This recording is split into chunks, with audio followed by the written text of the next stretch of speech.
I speak for love. I stand for love. Anything that needs to be loved, which is all of it, I stand for. You know what I mean? Definitely. And also for relationships, because I believe that we live in a time where relationships are actually attacked.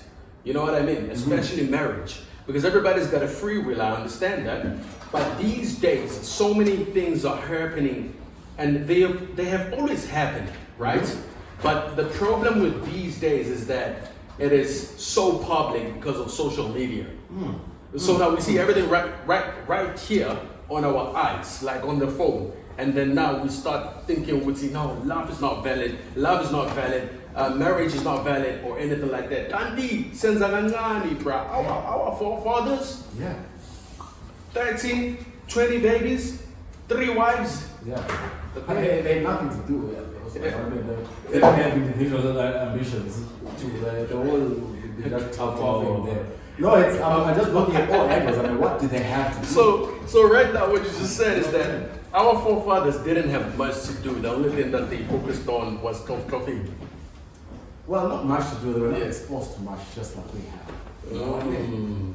You can't see. Yeah. So the struggles are different. Now, I always see this debate about which generation did this the most. It's an invalid conversation. I can't gauge which generation was valid or invalid or the one that was effective. The 60s were fighting something else. True. You know But somebody would even say, we are fortunate to have social media, hence it's easier to make it now than it was in the 50s.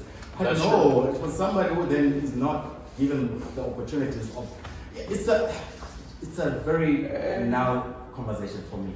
Look, I say that one thing that we have to look at is the impact of our reality, right? Whatever that our forefathers were getting up to, how does it benefit us right now? Whatever that we are getting up to as a generation of today that lives in the fifth industrial revolution, is it the fourth, fifth? Yeah. How will it benefit our society in the future, right? As much as we can discard the whole family value of interaction with many different individuals as men, talking about polygamy, right? Which was very valid at that time. How does it benefit us right now? As much as so many kids who were in a polygamous household really complain about how it really messed them up. But anyway, let's go back to the dynamics of successes. The difference of successes. What would you say, you who is listening right now, is the main source of your success? Number 1, is it luck? Number 2, is it trust fund? Your family made sure you were sorted. Number 3, is it education? Number 4, is it African rituals?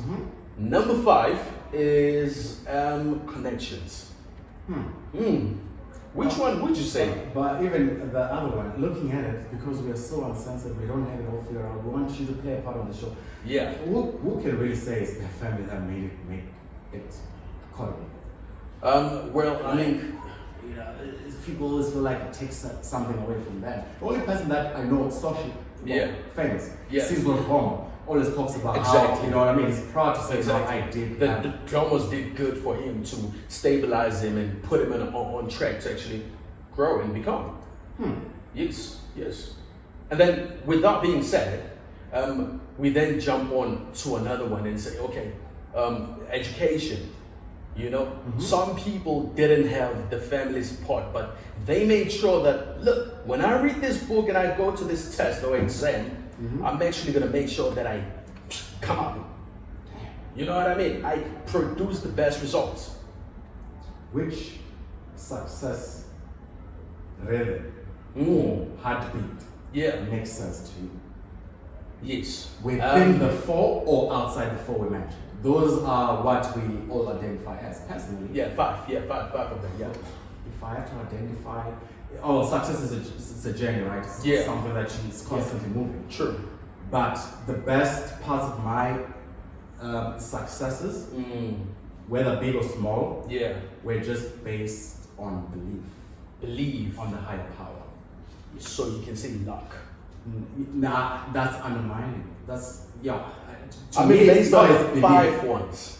Based on the 5 things, right? Hence the say luck is then... luck can go into what you believe in. You are lucky to actually be a Christian or a Muslim or whatever the case may be and say, I believe in this thing and I'm praying and I'm kneeling down and I'm fasting and I'm doing the right things. Luck is not the same as belief. I just believed that there's a higher power that provides. I then respond. What enhanced the higher power? What made you actually have that belief? My conscience. Something told me something about something without me knowing it, but it proved the point. What triggered that something that was talking to you?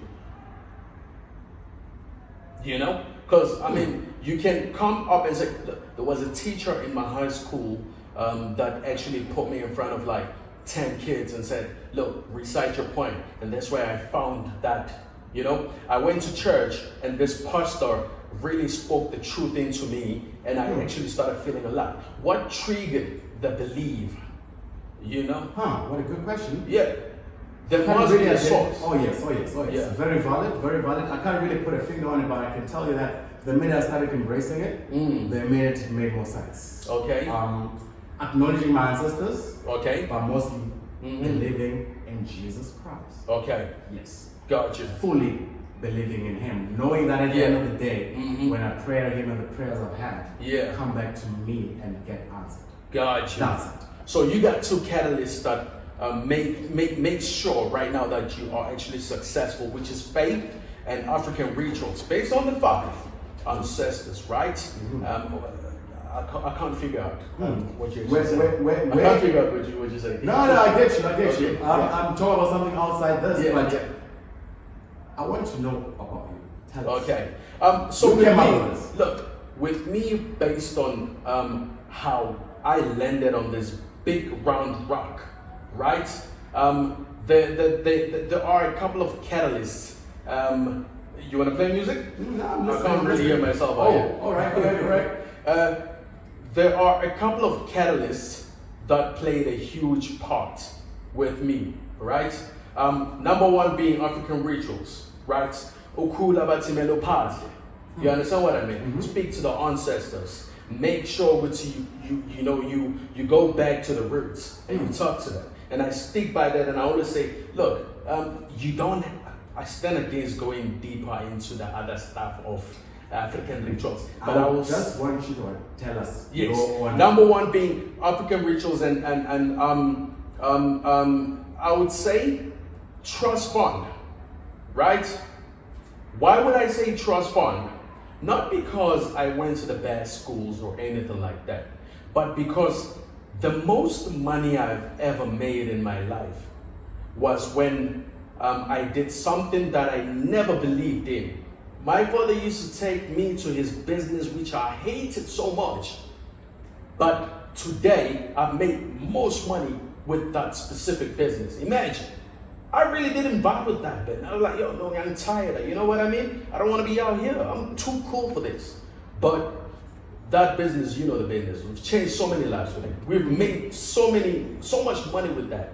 You understand what I'm trying to say? I'm trying to figure out the angle of the question. You brought up the question. So what can you identify the successes you've had in the 4 or outside the 4? Okay. What is it? The number 1 for me, truly speaking, bro, I will just put it on lock, bro. I feel like I'm one of the most luckiest people based on the things that I'm exposed to and what I know and what I can do. Most of it is luck, bro. And what is luck? Something that just comes through without expecting it and not having faith in it? Luck is putting yourself, or rather finding yourself in positions where you never anticipated to be in intentionally, but subconsciously you are gravitating to that. But you find yourself at the radio station and you're chilling here and you're like, actually, I've always loved music and engaging with people, but I never really said, I'm gonna be on a radio station and talk. But hey, singing Tolangilana, which then becomes a little bit it includes a little bit of connections. But also it's luck for me to actually meet up with someone, Clay, who's like, yo, actually, let's go and do this. So everything is connected. Yeah. But for me, my source is luck, bro. All right, look, live on Timeless Rhythms on Friday, 6 to 9 with Mr. K says it's going to be a mellow show. I think he's taking it a little bit too far. But anyway, I can see you're very emotional. Have you been good? I've been good, bro. I've been good. I've been good. Definitely. I don't know where is that coming from, but no, it's you are. Are you trying to tell me something? No, just What trying are to you doing? Are you projecting? No, not at all. Not at all. I'm good. Not at I'm all. chill. I'm vibing. I'm out here. Newtown Radio _ SA, Timeless Rhythm. We are a very mellow show, and this is the 4th edition, right? Definitely. Definitely. All right, we're back. Let us know what you think. Which success has brought the most, or which angle rather makes you feel like, you know what, I'm going to run with this angle, because what identifies your successes is then what makes sense to you. You know what I mean? Definitely. Yeah, if definitely. it was Jesus. Exactly. With Jesus, with Jesus. You know, Somebody else. luck is luck. Yeah. Connections Luck is connections. Yeah, but luck, I feel like people that are lucky are idle. You just haven't identified. There's nothing like luck. Anyway, it is what it is. 6 Yeah. over 2 9, man.